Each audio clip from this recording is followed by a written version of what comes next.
that was a pretty chaotic 24 hours from what I understand.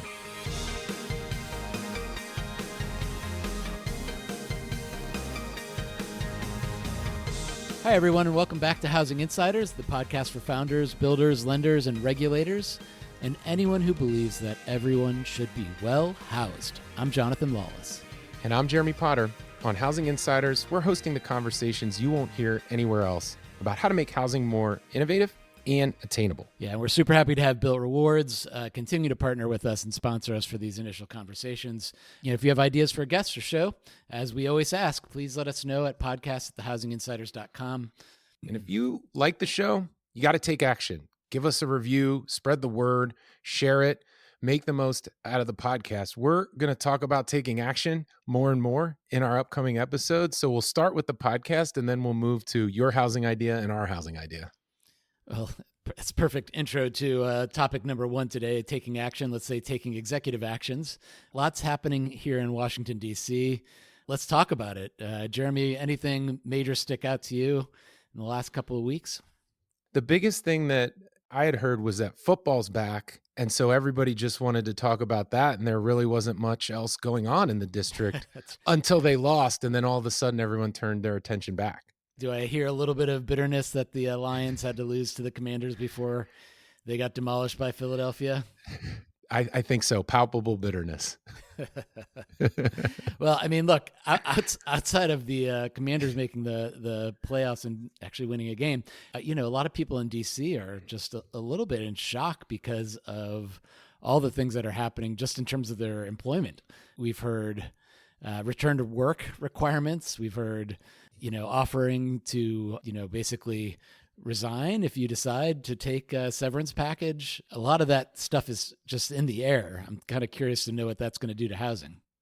Yeah, let's talk about that for a second because we know work and housing are intimately related. We've talked about it a lot on this show about remote work. We've talked about place and place making, where you want to be, where you want to live. With this one, what's super interesting to me, John, and I know this takes us a little bit outside of housing, but I'm curious because it's the future of work, if you want to weigh in, which is I fully understand return to work employment type policies, but it does fly in the face a little bit of finding the best person for the job. And a lot of the people who are feeling uncertain about their future in their role, and we'll talk about some of the different departments, whether it's the Department of Energy or HUD, it kind of flies in the face a little bit of best person for the role type of mentality when it all has to be related to, can you get to the office within an hour? I totally agree with that, although taking a step back, right? So let's say you step into your job as the president and you are now running the executive branch and you have 3 million employees, give or take. I don't know how many of them are in the DC metro area. Let's say, I don't know, a third of them, maybe probably a little bit less than that, but a huge number of them. And most of them did not vote for you. In fact, probably most of them viscerally hate you. And this is the employment base through which you need to enact a bunch of promises that you made to the American people. This is true of every president who steps into the office, and probably more true of Republican presidents that step in. So the thing you're going to think about is, how do I get rid of these people? So in some ways, the return to office, has been very clearly stated as I'm going to force you to come to work 5 days a week because you don't want to, and you're going to quit. And I want you to quit. I want to shrink the size of these agencies, and it's kind of my way to do it. So the best way to shrink is to get rid of your lowest performers first. But this is just a different issue. It's like they want to get rid of entire departments. They'll take anybody who leaves on their own volition, like however it requires them to do it. Yeah, that's a good distinction, right? This isn't the GE model of the bottom 10% should feel nervous every review period because you are constantly trying to up the standard. This is just, we got to start with apparently a blunt instrument. I think that, the impact of the Trump actions on this particular topic seem to be, I would say, following through with promises, right? You did mention people being shocked. I think the one thing that surprised me was I kept coming back this week to being like, why are you shocked? This is what I heard would happen, and here we are. I don't know if that's me being a little bit naive or facetious, but honestly, like, I did hear that shock and awe, and I was like, why? This is exactly what I heard would happen. Yeah, that's very fair. I mean, although I will say the thing that shocked me the most as a DC resident is the fucking traffic is back. Everyone's got to go back to the office, and now I can't get anywhere.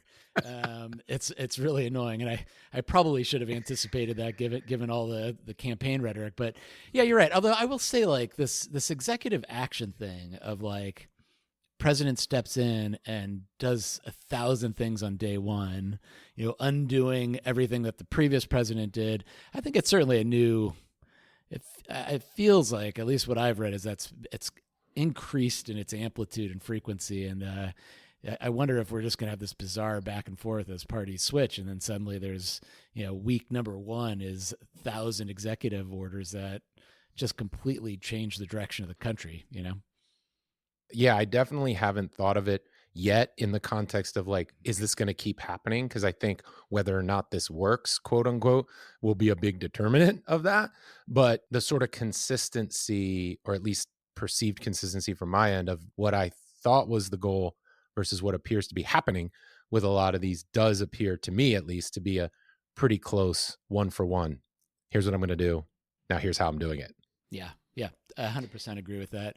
I mean, although I will say, like, another example, and I'm curious to hear what you heard on the street about this, but, freezing every single government program with a swipe of a pen felt really radical, and actually was. It turned out just to be a completely bad way to implement the if you want to stop federal grants, like, you got to be a little more thoughtful than just sort of cutting them all immediately. You got to applaud the effort.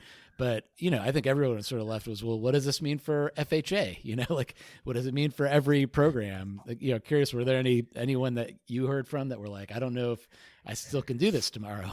Yeah, right. I think it was a rational response, a logical response to reading a freeze of loan disbursements and implying or thinking that sounds a lot like what I do at FHA or what I do at VA or USDA. So I do think it was a rational response by a lot of readers of that executive order to say, if it says grants, comma, other things, comma, and loan disbursements, that residential real estate loan disbursements, residential mortgage loan disbursements, that's a loan disbursement. So I better double check. And I think it was your point about just how quickly it gets complex that actually caused it to be more of a headache, and maybe even reversed compared to what they thought. And what I mean by that is getting a call from every general counsel of every federal office, getting a call from the head of every federal office, getting a call from every state and state AG to try to understand the legal definitions of certain terms. I mean,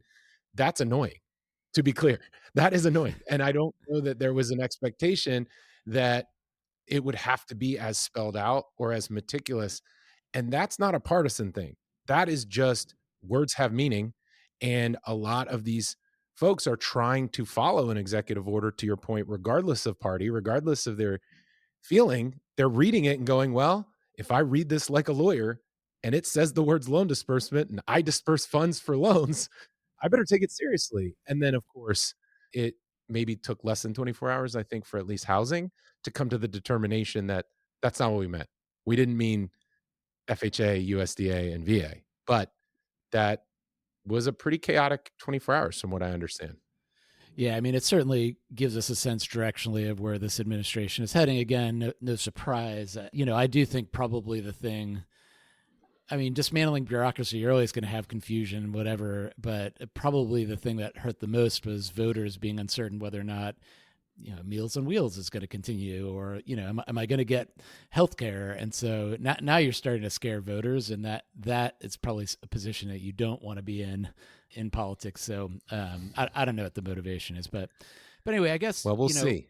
Yeah, we'll see. Trying to read the tea leaves of what's happening right now and thinking through what can we take out of these initial actions. I think obviously the flurry of executive orders is one thing, but we've had some hearings now. And so I thought I could talk a little bit about at least what I'm hearing from the result of the Scott Turner hearing, obviously the Hmm. nominee for HUD, super interesting, not just in terms of what he said. And what he said was actually, it turns out, very little, but I mean, he certainly made comments pointed in certain directions. But it's also very interesting to listen to what kind of questions he's getting. Just to kind of outline a little bit, and we can talk about some of these topics. He gives his opening, and then we heard from both Senator Scott, who is now the chair of the Banking Committee, and then the ranking member, Elizabeth Warren, both asked their question. And then you kind of go through everybody else asking their questions and getting reactions. And so I think, what sort of his very clear opening was to be very open-minded, talk about his background at struggling with housing, to say we have been spending a lot of money at HUD, and yet homelessness is up, home ownership is down, the racial gap in housing is down, we're not building anything, is basically a sort of gambit to say this is not working. So I feel like he's saying fighting for what exists today is not valuable because it's not working. What I think I should be doing is really focusing on how we get HUD to build new homes. And then, by way of background, Scott Turner also worked on opportunity zones, and he seemed to be very much saying, expect a focus on that. So, I mean, I don't know. At the end of the day, what do you think of Scott Turner basically saying it's not working? Well, I think overall there's no harm in it and there's no risk in it. So I think you could say that from either side in many cases. Now, one side of the aisle, to your point earlier, is going to say, well, it may not be working, but HUD's not the problem. And Scott Turner might be saying it's not working and HUD or government is the problem. But if you put the second part of that sentence aside, I do think it's universally understood, especially in DC, that it's not working. And so for the way that we had promised or been promised it could or should. And so then the question becomes, is it more about who you blame or is it more about what you try? I don't know that we can take away that answer yet with this body of evidence that you laid out, but I'm curious if you think you heard a willingness to try things or if what you heard was it's not working and let me tell you who's to blame. Yeah, I think definitely there was a lot of willingness to try. I mean, the way I'm sort of thinking about it is like up till today, and I think last year HUD's budget was something like $75 billion was appropriated to HUD to spend on a variety of programs. Roughly 30 or so billion of that goes to vouchers. There's a bunch of other programs that have money being spent on it. And I think very clearly that budget's going to get cut. And so the question for Scott Turner is basically, well, if I'm going to be working with a smaller budget, where do I really want to focus my priorities? And the answer to that should be, well, it should be focused on the things that are working the best. What are we seeing that's actually having impact? And I think that was very much the spirit of what he was saying. I don't control the budget, which is true. He doesn't. It gets appropriated. But with whatever budget I get, I'll be focused on making sure that money addresses the true housing challenges we have, which is a lack of supply, and it gets spent as efficiently as possible. No, I want to put you on the hot seat for a second. I want to put you in the confirmation hearing seat for a second and ask you this. One of the things we keep coming back to is how complex housing is and how the need for supply includes all different types in many different ways and areas. So both geographically and also housing type. So it's such a big, broad, complex issue. Can you talk at all about how either Scott Turner or how you, John Lawless, would address limited funding and having to rank and prioritize type or even more granular than that? Yeah, I think that's a complex question. And that question did, in fact, come up because when you look at HUD's budget, you have Native American housing, right? It is a catch-all of a bunch of government programs that have been funded, housing counselors. The list goes on and on. So now you're forced to prioritize and pare back the budget. And I just simply think, and this was largely Scott Turner's answer, which is it working? Show me there's evidence that these things are working. And in many ways, the complexity might be part of the problem, which is you can't solve every problem, especially if you're spread so thin. And I think the administrative budget for HUD is something like $3 billion, right? I mean, it is not a small organization. And to think about managing that large of an organization, trying to tackle every type of problem, is HUD the right place for that to happen? Or is it local organizations that could do that better? And do they really need HUD funding to solve their sort of local local problems and issues. So probably a political answer, but you asked me to be in a confirmation hearing, and that's the answer I'd likely give. But I certainly don't envy what will likely be call it a $40-50 billion budget. Cut back from an $80 billion budget is going to require a lot of really difficult decisions, and you're going to have a lot of very upset people responding to you. But the other answer, and this is the other way I potentially think about it, is every senator that seemed to ask a question had their own thing they wanted to do. And I think these are very illuminating in terms of thinking about where Congress's head is in terms of housing. Senator Scott immediately pointed to his legislation. It sort of has the shorthand of ROAD, ROAD. I forget what it stands for. He very clearly said, we're working on marking this up right now. It's going to be back out. And kind of looking through what's in that, there is some focus on improving housing counseling. I don't know if it's more funding. Improving it's certainly there. Something on the RAD program, which I don't know much about. There's a lot of stuff about small loan balance. So re-looking at whether loan officers can be compensated more when they're dealing with a smaller loan, changing points and fees requirements on small loans so more of those could get done. There's a lot on a move to work, which is not the move to work that we would typically think, but a lot of it is sort of HUD vouchers are given away without any clear transition for the person getting the voucher to actually become employable, to then be able to pay their own rent, so on and so forth. And so as a Republican position, and certainly in his legislation, there's kind of this idea of let's continue to pilot ways that we can help people evolve that are getting vouchers so that they don't need vouchers in the future. I'll wait to come back to MH because that's on the list. Homelessness, okay. Opportunity zones is on there. I am very excited to see what both Congress and Scott Turner are going to do on opportunity zones. That largely has been successful for commercial building, not as successful for housing, at least my understanding of it is. And so there's going to be a lot to do there. And then there's a bunch of stuff about reporting. Let's take a quick second here from our sponsors, and we'll be right back. This episode is brought to you by Bilt Rewards. Bilt is a rewards program, just like an airline program that is centered around your home and neighborhood. But instead of earning miles for flying, Bilt rewards you for paying rent, no matter how you pay. As a member, you can earn points at over 20,000 local restaurants, local merchants, and those points are now the most valuable rewards currency. You can use it to book travel, on Amazon, or even towards a down payment. Bilt is revolutionizing housing. If you want to learn more, email John at lawless@biltrewards.com. The manufactured housing one that I'll come back to is that Senator Scott's staff and himself are very interested in removing what's called the chassis requirement in manufactured housing. And what that means is that basically any modular home, so again, it won't have the chassis that is required to be on the bottom of an MH to move it. You don't have to have that anymore, which basically makes it a modular home.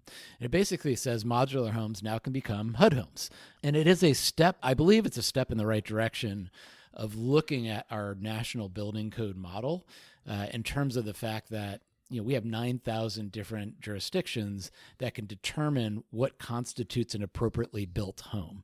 As you can imagine, there's 9,000 very different codes and standards. There's only one national one, and that's the manufactured housing one at HUD. So kind of this thought of how do we move to a more national building code, which would increase efficiency for builders, is really exciting. So anyway, so let me pause there. I think Senator Scott's very clear, this is these are my priorities, and I'm going to come back and I'll have a bill. And, Mr. Turner, I look forward to working with you on accomplishing all these.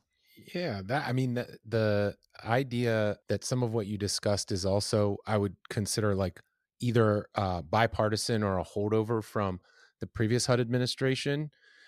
An example being, I think the previous administration at HUD FHA made progress on manufactured housing to set the stage for this. And so if we can carry that through, I couldn't agree with you more. This seems like an almost arbitrary barrier at this point, the chassis requirement, and the fact that we've moved technology beyond it and we can get around some legacy rule that now turns on efficiency of housing fits right in.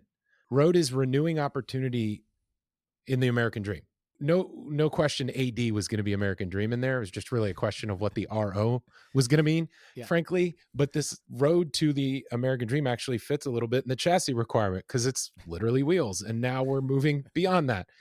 So I'm excited to hear that. As you know, I'm a big believer in innovative ways to build a house, move a house, set up a house, and that there is opportunity there, 20, 30, 40% savings right off the bat before you even get to scale and some other things. So those are my initial reactions to answer your question. And then I had another question that I don't know if it's the right time to ask, but I'm curious if you had a thought on it, which is Congress appropriates limited resources to HUD.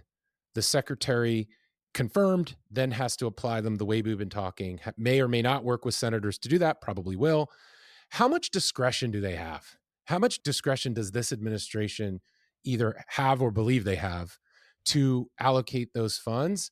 And did you hear anything in the hearing that gave you a belief that this secretary might be more cavalier or innovative versus more what you described, which was we got to find out what's working and go there? Yeah, it's a great question. I don't know if this is right, but I'm going to say it. My feeling is that a lot of the funding is earmarked for specific programs. So we will fund this program this much, and this program this much, this program this much. And the only reason I say that is Senator Warren's question to Turner during the hearing was, please promise me that you're not going to hurt my home program, which is the program that Biden had increased funding from, I think, $300 million to $1.8 billion. And this is a program to provide incentives to local governments to do more building of affordable housing. If Congress says we're going to fund the home program to this level, then you kind of have to use it for that purpose. I don't know whether or not that's explicit or it's something that the executive branch, we're going to fund $80 billion to HUD. You guys do what you need to. My guess is they don't have that much leeway to change it. So, but again, it depends on how the money is assigned from Congress and, you know, how much leeway they give for certain programs versus not. And I mean, there are certainly a number of, you know, as the senator spoke, like, I really want to focus on CDFIs. I think it was Senator Warner who talked about the LIFT program. Jeremy, you'll be familiar with it because our friends Jim Parrott and others often talk about the need to have a 20-year mortgage where you subsidize the rate. You know, he brought that up. So there's definitely like a lot of sort of pet projects or programs that there's seeming a lot of pressure to be moving money into those.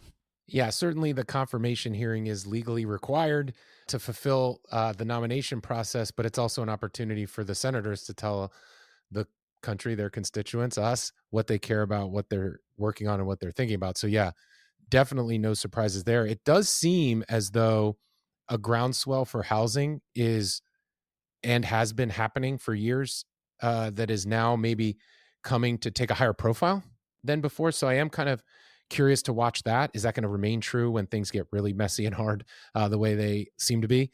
But the senators you're mentioning are influential senators, and they've been around housing their entire careers in public service. So it will be interesting to see what they, you know, like you said, that's a little bit of a high level answer, but it does seem like there's a moment where they're coming together to talk about these things. Yeah, that's exactly right. I mean, a lot of the hearing is what are the senators asking? You know, what are their questions? Yeah. Elizabeth Warren published a letter of the questions she's going to ask, which frankly she'll have a lot of the same questions for Bill Pulte when he gets his hearing. So it's always useful to kind of know where their heads are. I'll just throw out a couple last ones that I thought were interesting. SFR got a little bit of attention. You know, what are we going to do about these Wall Street firms? I forget which senator asked the question. Scott Turner's answer was like, yes, my understanding is they own 2% of the housing stock, and we should probably work together to make. Anyway, it was a little bit like, well, it's small, which is the right answer. It is a small problem in this grand scheme of things, is what most of the research shows. But anyway, there's certainly there's always kind of this like, let's just get Wall Street out of housing type of thing, and I don't think that's going to stop. It's an answer that actually is in line with a lot of what we've learned here on Housing Insiders, is that it is a natural villain. Wall Street makes a natural villain, especially in our neighborhoods, buying up our houses, but that the data shows that it's definitely not the biggest problem we have, and probably not one that is truly holding back American ownership of homes. Yep. Said perfectly. Yeah. So, I mean, at the end of the day, you know, there was like talk on tariff on lumber and what that was going to do. Do you agree that zoning is bad? His answer there was, you know, insightful. It was basically a Trump answer, which is maybe zoning's not the devil. Maybe we could do something else.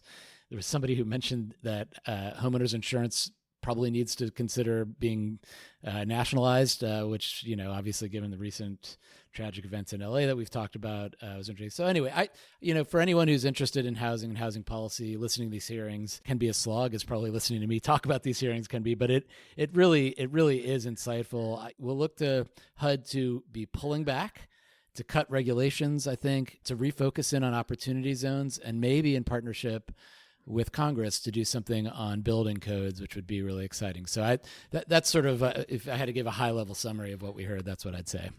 One thing we're looking out for in the next week is the Super Bowl.